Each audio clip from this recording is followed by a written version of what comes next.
Hi. Now we'll create first the function group and then function module to fetch the token. Okay, so create the function group, go to transition code ACAT,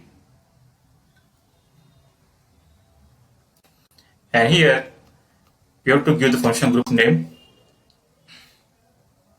which we want to create. From this list, select the function group.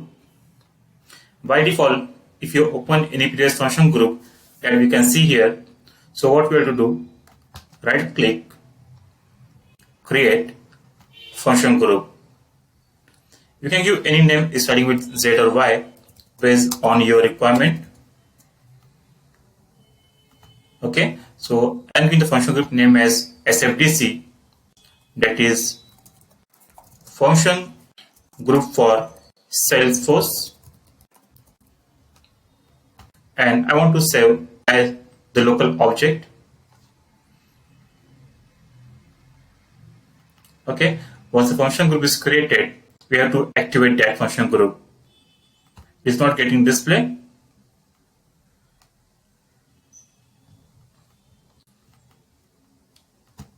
Let me open it again. Now I'm able to see. In case if you're not able to see the newly created function group, click on value help, go to information system, type your function group name here, press enter, then we'll able to see that function group here. So once we created a function group, right click and activate. Okay, so once our function group is ready, now we'll go to AC37 and create a function module. Go to AC37, give the function module name, get SFDC underscore token. Okay, you can give any name based on your requirement. And here we have to give the function group name which we have created. And now this is the function module to get token. Save.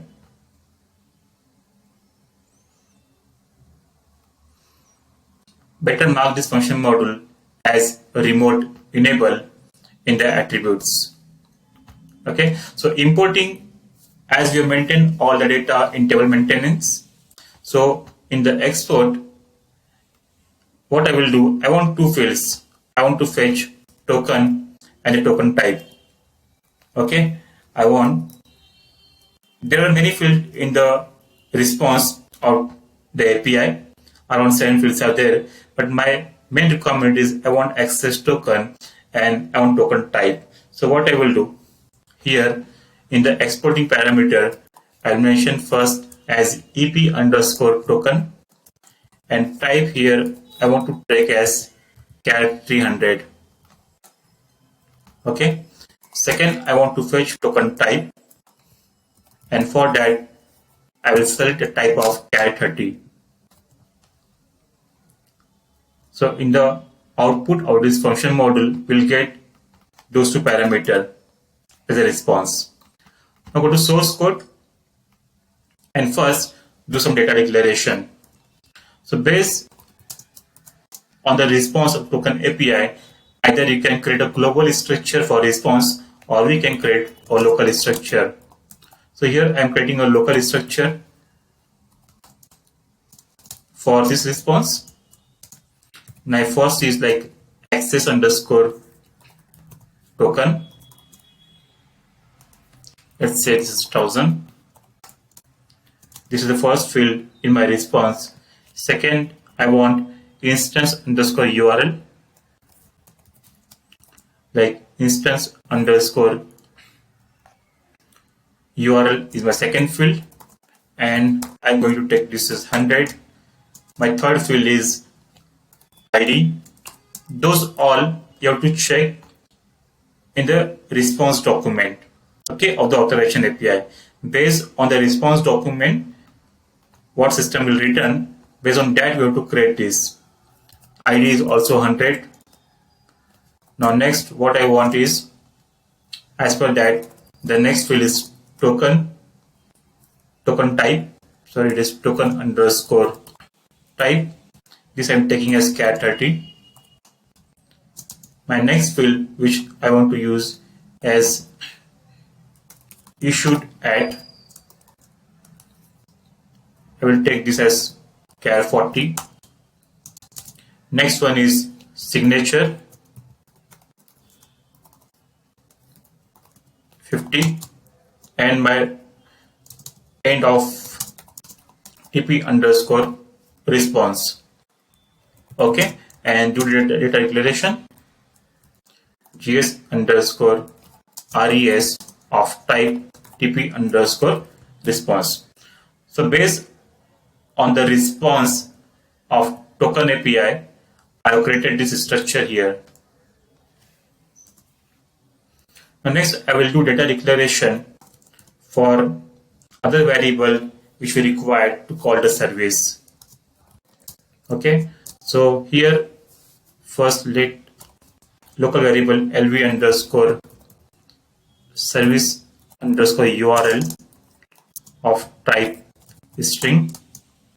Next, I want like hello underscore http underscore client of like type reference to. Here you have to reference to of if interface if underscore http underscore client. Okay, then next hello underscore rest underscore client.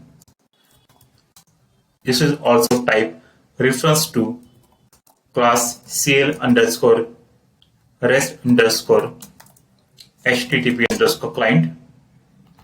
I'm explaining all the variables which we require at the runtime. Then to get a response, we'll define hello underscore response type reference to if underscore rest underscore entity. Okay, and as of now, okay, remaining variables I will add a later stage. Initially, this is sufficient. And here, like, okay, so for passing the data, you have to pass the grant type and all. Okay, so for that, take the lv underscore data, lv underscore c data, type string. Okay, so now we have done all our data declaration. Initial level, if you require, I will do the remaining data declaration at later stage. So data declaration is done. So next, what I will do, I will add the code inside this FM to call that endpoint URL of token and fetch the token.